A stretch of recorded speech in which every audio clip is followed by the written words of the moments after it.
श्री स्वामी समर्थ. नमस्कार मंडळी. बहीण भावाच्या अतूट प्रेमाचा आणि विश्वासाचा सर्वात सुंदर सण म्हणजे रक्षाबंधन. पण यंदाचे रक्षाबंधन अनेक कारणांनी विशेष ठरणार आहे. कारण यंदा रक्षाबंधनाच्या दिवशीच चंद्रग्रहणाचा योग आहे. त्यामुळे अनेक बहिणींच्या मनात प्रश्न निर्माण झाला आहे की राखी नेमकी कधी बांधायची. चंद्रग्रहणामुळे रक्षाबंधनाच्या पूजेवर काही परिणाम होईल का? सुतक पाळावे लागेल का? आणि राखी निवडताना कोणत्या गोष्टीची काळजी घ्यावी? तसेच औक्षणाच्या ताटात नेमके काय असावे? तुटलेली राखी चालते का? देवतांची चित्रे असलेली राखी बांधावी का? आणि भावाने बहिणीला भेट वस्तू देताना कोणत्या गोष्टी लक्षात ठेवाव्या? या सर्व प्रश्नांची स्पष्ट आणि सोप्या भाषेत माहिती आजच्या व्हिडिओमध्ये जाणून घेणार आहोत. म्हणून व्हिडिओ शेवटपर्यंत नक्की पहा. आणि माझ्या सर्व बहिणींना आणि भावांना रक्षाबंधनाच्या मनपूर्वक शुभेच्छा. कमेंटमध्ये प्रेमाने लिहा, माझा भाऊ नेहमी सुखी राहो. आता बघूया रक्षाबंधन 2026 नेमके कधी आहे. तर मंडळी, सर्वप्रथम सर्वात महत्वाची माहिती जाणून घेऊया. 2026 सालचे रक्षाबंधन 28 ऑगस्ट शुक्रवार या दिवशी साजरे केले जाणार आहे. पौर्णिमा तिथी 27 ऑगस्ट रोजी सुरू होऊन 28 ऑगस्टच्या सकाळपर्यंत आहे. राखी बांधण्याची वेळ शहरानुसार थोडी बदलू शकते.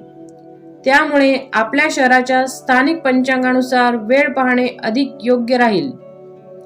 म्हणून व्हिडिओ पाहताना एक गोष्ट लक्षात ठेवा, अचूक वेळ आपल्या शहराच्या पंचांगानुसार तपासणे नेहमीच महत्वाचे आहे. पण यंदा चंद्रग्रहण असल्यामुळे राखी बांधायची की नाही हा सर्वात मोठा प्रश्न आहे. 28 ऑगस्टला चंद्रग्रहणाचा खगोलीय योग आहे. पण महत्वाची गोष्ट म्हणजे हे चंद्रग्रहण भारतातून दृश्यमान नसल्याची माहिती उपलब्ध आहे. धार्मिक परंपरेनुसार अनेक जण मानतात की जे ग्रहण आपल्या ठिकाणी दिसत नाही त्याचा सुतक काळही लागू होत नाही. त्यामुळे भारतातील रक्षाबंधनाच्या पूजेबाबत विनाकारण घाबरण्याची आवश्यकता नाही. तरीही आपल्या घरातील पारंपरिक नियम किंवा गुरुजींचा सल्ला असेल तर तो पाळावा. धार्मिक बाबतीत प्रत्येक कुटुंबाची परंपरा थोडी वेगळी असू शकते. म्हणून एक गोष्ट लक्षात ठेवा, ग्रहणाची भीती मनात ठेवण्यापेक्षा योग्य माहिती घेऊन श्रद्धेने सण साजरा करा. रक्षाबंधन म्हणजे केवळ राखी बांधण्याचा सण नाही. आपण लहानपणापासून पाहतो, बहीण भावाला राखी बांधते, औक्षण करते, त्याला गोड खाऊ घालते आणि भाऊ बहिणीला भेटवस्तू देतो. पण या सर्वामागे एक अतिशय सुंदर भावना आहे. रक्षाबंधनातील रक्षा म्हणजे संरक्षण आणि बंधन म्हणजे नात्याचा पवित्र धागा. हा धागा केवळ भावाने बहिणीचं रक्षण करावे एवढ्यापुरता मर्यादित नाही. आजच्या काळात या सणाचा खरा अर्थ आहे संकटात एकमेकांच्या पाठीशी उभे राहणे. भाऊ बहिणीला आधार देईल आणि बहीणही भावाच्या सुखासाठी, प्रगतीसाठी आणि चांगल्या आयुष्यासाठी मनापासून प्रार्थना करेल.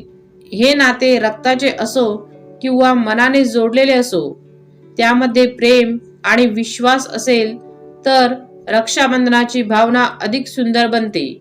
आता बघूया राखी बांधण्यापूर्वी ताटात काय ठेवावे. आता येतो सर्वात उपयोगी भाग. रक्षाबंधनाच्या दिवशी औक्षणाचे ताट स्वच्छ आणि व्यवस्थित असावे. ताटामध्ये तुम्ही हळद आणि कुंकू ठेवू शकता. हळद आणि कुंकू हे आपल्या धार्मिक परंपरेत मंगलतेचे प्रतीक मानले जाते. त्यानंतर अक्षता ठेवा. शक्यतो स्वच्छ आणि अखंड तांदूळ वापरा. औक्षणासाठी दिवा ठेवा. दिवा प्रज्वलित करण्यापूर्वी सुरक्षिततेची काळजी घ्या. ताटामध्ये राखी आणि भावाचे तोंड गोड करण्यासाठी एखादा गोड पदार्थ ठेवा. काही घरांमध्ये नारळ, सुपारी किंवा नाणे ठेवण्याची ही परंपरा असते. मात्र ताटात खूप वस्तू असल्या म्हणजे पूजा मोठी झाली असे नाही. ताट स्वच्छ असावे, वस्तू व्यवस्थित असाव्या आणि विधी मनापासून व्हावा. हीच सर्वात मोठी गोष्ट आहे. आता बघूया राखी कशी निवडावी. आज बाजारात अतिशय सुंदर आणि वेगवेगळ्या प्रकारच्या राख्या उपलब्ध असतात. मोठ्या, चमकदार, कार्टूनच्या, दागिन्यासारख्या दिसणाऱ्या आणि देवतांच्या प्रतिमा असलेल्या राख्याही आपल्याला दिसतात. पण राखी निवडताना सर्वात आधी तिची गुणवत्ता पहा. धागा मजबूत आहे का? राखी स्वच्छ आहे का? ती आधीपासून तुटलेली किंवा खराब तर नाही ना? या गोष्टीकडे लक्ष द्या. धार्मिक दृष्टिकोनातून काही कुटुंबांमध्ये देवतांच्या प्रतिमा असलेल्या राख्या टाळण्याची प्रथा आहे. यामागची भावना देवतांच्या प्रतिमेचा अनादर होऊ नये ही आहे. कारण काही दिवसांनी राखी काढली जाते, ती तुटू शकते किंवा नकळत कुठे पडू शकते. म्हणून आपल्या घरच्या परंपरेनुसार साधी, सुंदर आणि स्वच्छ राखी निवडणे हा उत्तम पर्याय आहे. कोणत्या रंगाची राखी निवडावी? राखीच्या रंगाबाबत वेगवेगळ्या परंपरा आहेत. लाल, पिवळा, केशरी, हिरवा किंवा इतर प्रसन्न रंग अनेकांना आवडतात. काही धार्मिक परंपरांमध्ये शुभ कार्यासाठी विशिष्ट रंगांना प्राधान्य दिले जाते. मात्र येथे सर्वात महत्त्वाचे म्हणजे रंगापेक्षा प्रेमाची भावना मोठी आहे. तुमच्या भावाला आवडणारी, सुंदर आणि सन्मानाने बांधता येईल अशी राखी निवडा. केवळ हा रंग घेतला तरच शुभ होईल अशा भीतीने निर्णय घेण्याची गरज नाही. आता बघूया राखी बांधताना कोणत्या चुका टाळाव्यात. रक्षाबंधन हा आनंदाचा दिवस आहे, म्हणून हा विधी घाईघाईने करू नका. राखी बांधण्यापूर्वी भावाला शांतपणे बसवा. त्याच्या कपाळावरती हळद कुंकवाचा किंवा आपल्या परंपरेनुसार टिळा लावा, अक्षदा लावा, औक्षण करा. राखी बांधताना मनापासून प्रार्थना करा. माझ्या भावाला चांगले आरोग्य, सद्बुद्धी, योग्य मार्ग आणि आनंदी आयुष्य लाभो, ही प्रार्थना मनापासून करा. फक्त विधी पूर्ण करण्यासाठी राखी बांधली तर त्या क्षणाची सुंदरता कमी होते. आता तुम्ही म्हणसाल, तुटलेली किंवा जुनी राखी बांधावी का? तर शक्यतो नाही. रक्षाबंधनासाठी नवीन, स्वच्छ आणि व्यवस्थित राखी वापरणे चांगले मानले जाते. आधीपासून तुटलेली, खराब झालेली किंवा धागा निसटलेली राखी वापरणे टाळावे आणि राखी काढल्यानंतर ती कुठेही फेकून देऊ नये. विशेषतः त्यावर धार्मिक चिन्ह किंवा देवतांची प्रतिमा असेल तर तिचा आदर राखणे आवश्यक आहे. आपल्या घरच्या परंपरेनुसार ती व्यवस्थित ठेवावी किंवा आदराने विसर्जित करावी. आता बघूया भावाने बहिणीला कोणती भेट द्यावी. रक्षाबंधनातील भेट वस्तूंचा अर्थ महागडी वस्तू देणे असा अजिबात नाही. काही वेळा भाऊ मोठी भेटवस्तू देऊ शकत नाही, पण त्याने बहिणीला प्रेमाने दिलेली छोटीशी वस्तू ही खूप मौल्यवान असते. बहिणीच्या आवडीची साडी, ड्रेस, पुस्तक, पेन, दागिना, तिच्या कामाची एखादी वस्तू किंवा तिच्या गरजेची गोष्ट भेट म्हणून देता येईल. आजच्या काळात सर्वात चांगली भेट वस्तू कोणती? तर आता बघूया आजच्या काळात सर्वात चांगली भेट वस्तू कोणती. तर बहिणीला काय हवे आहे हे समजून घेणे. काही बहिणींना वस्तूपेक्षा भावाचा वेळ आणि प्रेम जास्त महत्वाचे वाटते. काहींना एखादे पुस्तक हवे असते, काहींना एखाद्या कामासाठी मदत हवी असते. म्हणून भेट वस्तू निवडताना तिची आवड आणि गरज लक्षात घ्या. रक्षाबंधनाच्या दिवशी ही एक गोष्ट नक्की करा. तर मंडळी, रक्षाबंधनाचा खरा आनंद फक्त आपल्या भावा बहिणीपुरता मर्यादित ठेवू नका. ज्यांना भाऊ किंवा बहीण नाही अशा एखाद्या व्यक्तीला प्रेमाने शुभेच्छा द्या. घरातील वडीलधाऱ्यांचा आशीर्वाद घ्या. भाऊ आणि बहिणीमध्ये काही गैरसमज किंवा भांडण असेल तर हा दिवस संवाद सुरू करण्यासाठी वापरा. एक छोटासा फोन करा, एक संदेश पाठवा.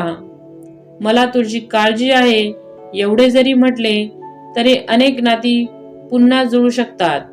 हीच रक्षाबंधनाची सर्वात मोठी सुंदरता आहे. शेवटचा आणि सर्वात महत्वाचा संदेश. मंडळी, 2026 चे रक्षाबंधन विशेष आहे, कारण या दिवसाबाबत चंद्रग्रहणाची चर्चा आहे. पण योग्य माहिती लक्षात घेतली तर विनाकारण भीती बाळगण्याची गरज नाही. आपल्या स्थानिक पंचांगानुसार राखी बांधण्याची वेळ तपासा, आपल्या घरातील परंपरा पाळा, ताट स्वच्छ ठेवा, राखी नवीन आणि व्यवस्थित निवडा. राखी बांधताना भावाच्या सुखासाठी मनापासून प्रार्थना करा आणि भावानेही बहिणीला केवळ भेटवस्तू नाही तर आयुष्यभर प्रेम, आदर आणि साथ देण्याचे वचन द्यावे. कारण राखीचा धागा हातावर बांधला जातो, पण त्याची खरी गाठ मनामध्ये बांधली जाते. ही गाठ प्रेमाची असते, विश्वासाची असते आणि आयुष्यभर एकमेकांच्या पाठीशी उभे राहण्याची असते. माझ्या सर्व बहिणींना आणि भावांना रक्षाबंधनाच्या मनपूर्वक शुभेच्छा. तुमच्या भावाचे किंवा बहिणीचे नाव कमेंटमध्ये नक्की लिहा आणि त्याच्या सुखासाठी प्रेमाने प्रार्थना करा. व्हिडिओ आवडला असेल तर व्हिडिओला लाईक करा, आपल्या भावा बहिणीला आणि मित्रमैत्रिणींना शेअर करा आणि चॅनलवर नवीन असाल तर सबस्क्राईब नक्की करा. पुन्हा भेटूया अशाच एका सुंदर आणि उपयोगी धार्मिक माहितीसह. तोपर्यंत सर्वांना रक्षाबंधनाच्या हार्दिक शुभेच्छा. श्री स्वामी समर्थ.